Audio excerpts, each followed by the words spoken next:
The CSW also offered an important opportunity for member states, international institutions, and the civil society to call for urgent action to end gender inequality.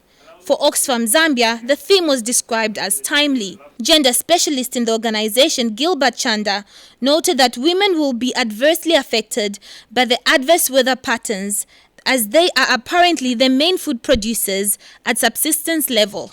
When we look at the impact of Elnino in Southern Africa, it will have impact on both men and women, but the impact will be more on women because they're the most vulnerable, and focusing on the fact that poverty has a feminine face.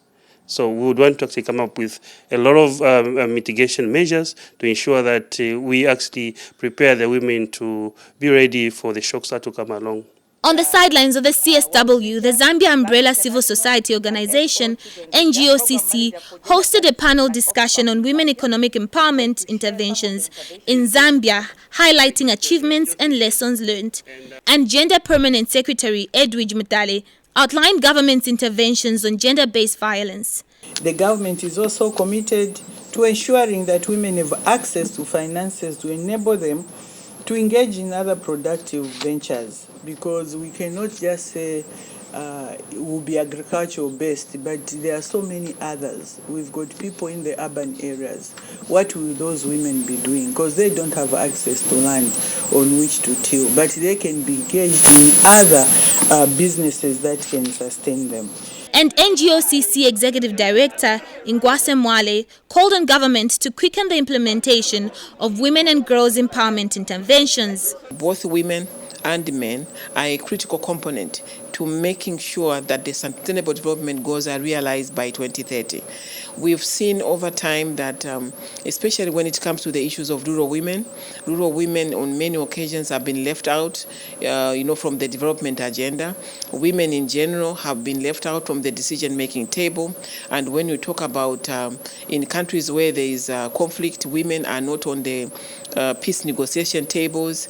And even when you talk about climate mitigation, women are not really being taken on as an integral part of addressing some of the climate mitigation issues.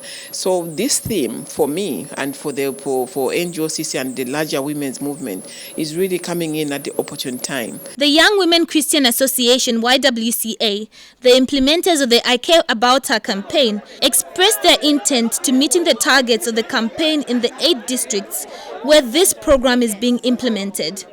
This intervention was also highlighted as one of the highly successful programs at the CSW. And this intervention basically brought together Oxfam as a funding partner, YWCA, and also the government, so that we can continue with the good relationship that we have here to fight gender-based violence. And I'm urging government that we can continue even back home to collaborate and also to work together in fighting and ending gender-based violence in our country, Zambia.